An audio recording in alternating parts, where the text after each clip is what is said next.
আসসালামু আলাইকুম। আশা করি সবাই ভালো আছেন। আমিও আলহামদুলিল্লাহ খুবই ভালো আছি। তো আজকে বিশেষ কিছু কথা নিয়ে আপনাদের কাছে আ হাজির। আজকের কথাগুলো খুবই গুরুত্বপূর্ণ। অবশ্যই মনোযোগ দিয়ে শুনবেন।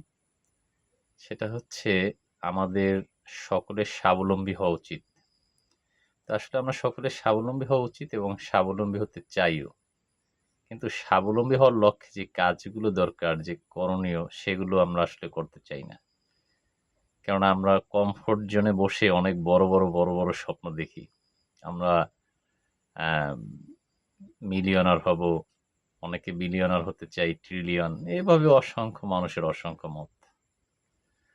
তো যে বিষয়টা হচ্ছে আমরা যে বিলিয়নার, মিলিয়নার, ট্রিলিয়নার যে যাই হতে চাই না কেন, সে লক্ষ্যে আমাদের যে কাজগুলো করণীয়, যেমন দক্ষতা অর্জন করা।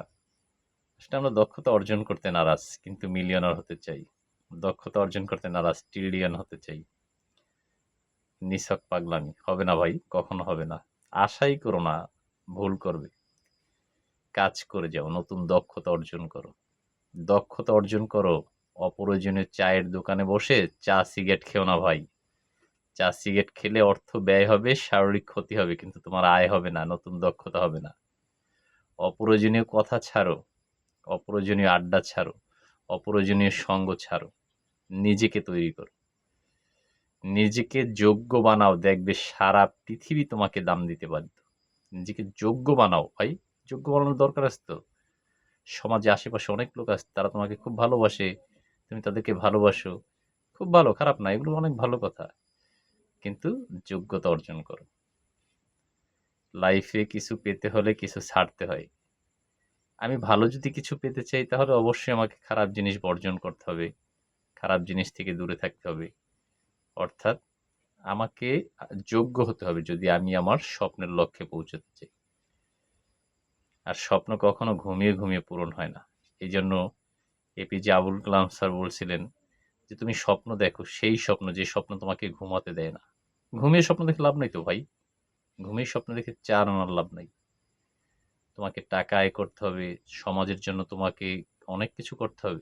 তোমার কাছে সমাজ অনেক কিছু পায়। তোমার আত্মীয়স্বজন তোমার কাছে অনেক কিছু পায়। কাজেই তুমি যোগ্য হও, এটাই হচ্ছে আমার মূল কথা।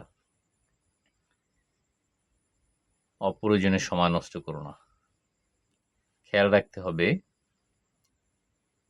টাকা আয় করবে এবং সেটাকে বিনিয়োগ করতে হবে। টাকা জমিয়ে রাখার বিষয় না। তুমি টাকা জমিয়ে রাখবে, জমিয়ে রাখা টাকা খরচ হয়ে যায়, নষ্ট হয়ে যায়, বিপদ-আপদে চলে যায়। তুমি টাকা উপার্জন করো এবং সে টাকাকে বিনিয়োগ করো। বিনিয়োগ শিখতে হবে আগে। জমানো পরে। জমাবে, নির্দিষ্ট একটা অংশ অবশ্যই জমাবে। তবে সেটা বিনিয়োগের মাধ্যমে জমাবে। বিনিয়োগ থেকে যে আয়টা আসবে সেটা থেকে জমাবে। খুব মনোযোগ সহকারে খেয়াল করবে। কাজেই আমি চাই অবশ্যই আমরা যেন আর্থিক সচ্ছলতা আনয়ন করতে পারি। সে লক্ষ্যে অপ্রয়োজনীয় কথা, অপ্রয়োজনীয় আড্ডা, অপ্রয়োজনীয় মোবাইল ফোন ব্যবহার এগুলো থেকে দূরে থাকো ভাই। এগুলো তোমাকে দাম দিবে না। এগুলো তোমাকে যোগ্য তৈরি করবে না। তুমি তোমাকে যোগ্য তৈরি করো। তো সুপ্রিয় বন্ধুরা, আমার একটা কথা শুরু থেকে এখন পর্যন্ত যে তোমরা তোমাদের সময়ের দাম দাও। কারণ সময়ের দাম দিবে, সময় তোমাকে উন্নতির শিখরে পৌঁছাবে। তুমি সময়ের দাম দিবে না, তুমি কারো কাছ থেকে দাম পাবে না। তো সবাই ভালো থেকো। এই পর্যন্তই। আসসালামু আলাইকুম।